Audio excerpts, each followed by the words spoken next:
The average person is said to spend 15 minutes in the bathroom. Why not take advantage of that time and learn something new? Presenting the 15-minute podcast on weird facts, crazy details, and funny particulars that you'll be able to enjoy while you're taking a on your free time. Welcome to The Shit with Sam Butler. Welcome to another episode of The Shit Podcast. I'm your host, Sam Butler.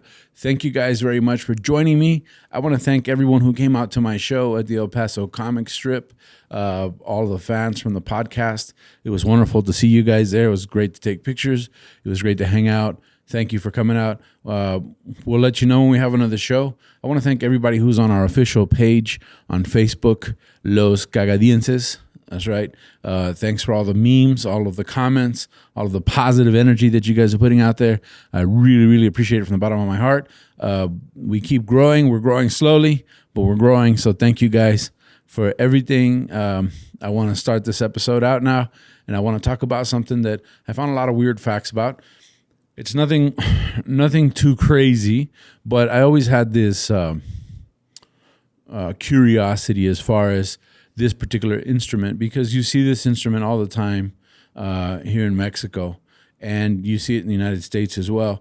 So I wondered, how did this instrument come about? Why is it so iconic in so many different countries? And who came up with this? And of course, we're talking about the accordion. If you saw the episode in Spanish, we talked a little bit about it. We're going to say the same things. And by the way, it's great for you to follow along in English. If you already saw it in Spanish, could be a remarkable opportunity for you to see it in both languages and kind of understand it in both languages.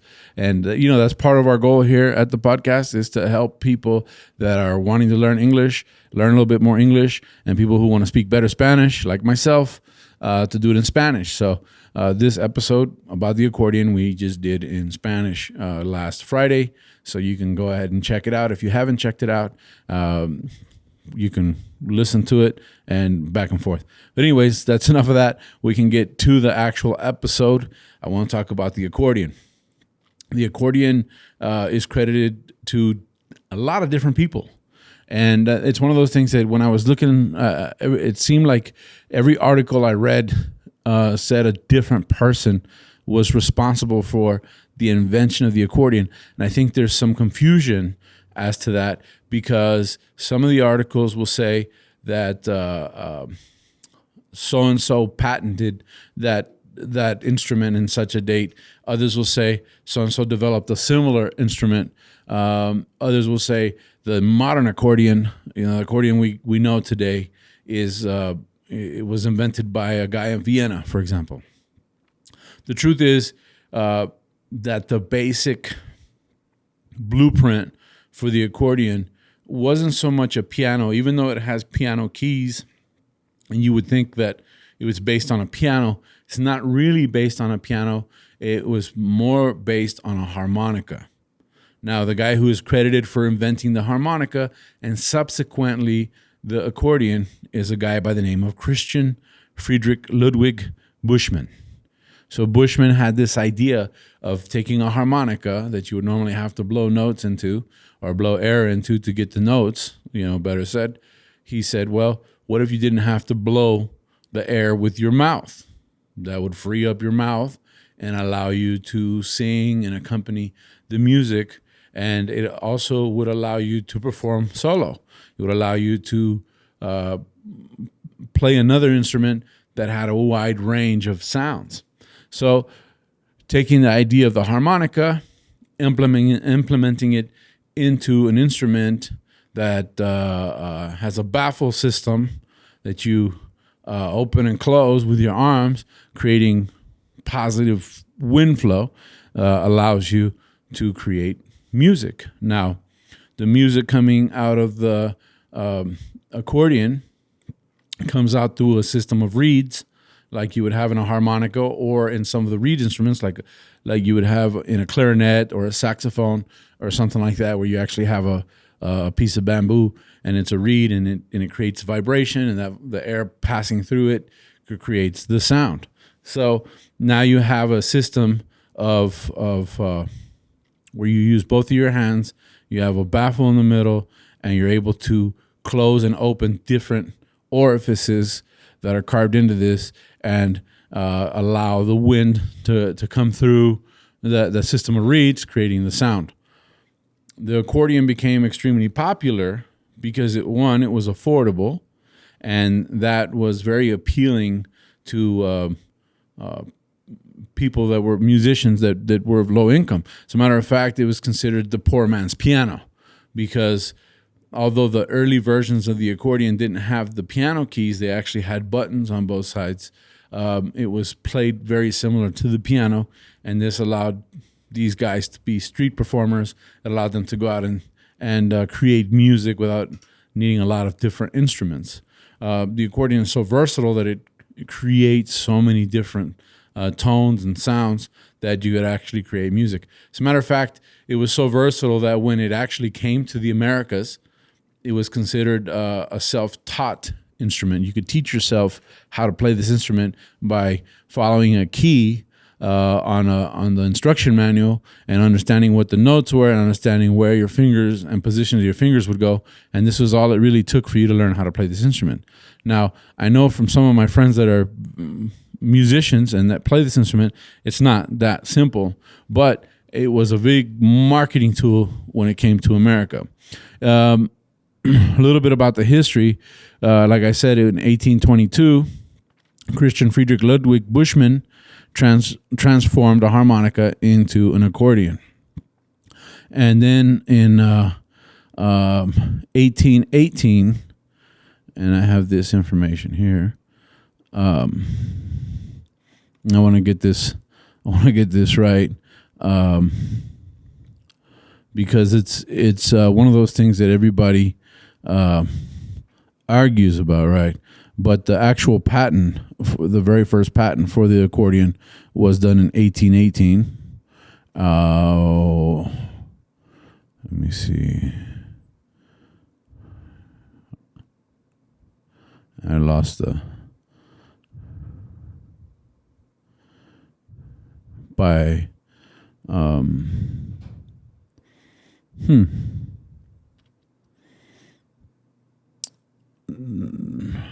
Okay. We'll get to it. Let me see. Mi Accordion. Yeah. As a matter of fact, Ram is telling me that in Mexico, an accordion is also a cheat sheet that they use in school to cheat. They'll fold a piece of paper up a bunch of different times, and that creates the accordion looking piece of paper. All right, here we go. I found it. It was 1829. Mark Munich's registered the name the accordion, which was based on the fact that you could accord or create different choruses with the same instrument. And it wasn't long before he lost the patent, because the evolution of this instrument kept growing. It was 1835. He had to allow other artists to use the name accordion because it just kept evolving. And it was other people affirm that it was Pierre Amoit. I'm saying it wrong because it's in French, from Vienna, was the first one to fabricate Physharmonica, which is the predecessor to the actual accordion. And it was the first instrument to actually use different reeds and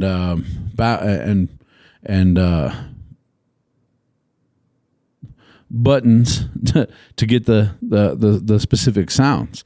So this instrument was an instrument that was extremely popular. It's been popular all over the world, and it is seen in different cultures. There's an actual accordion that was built in 1835 that's in the New York Metropolitan Museum.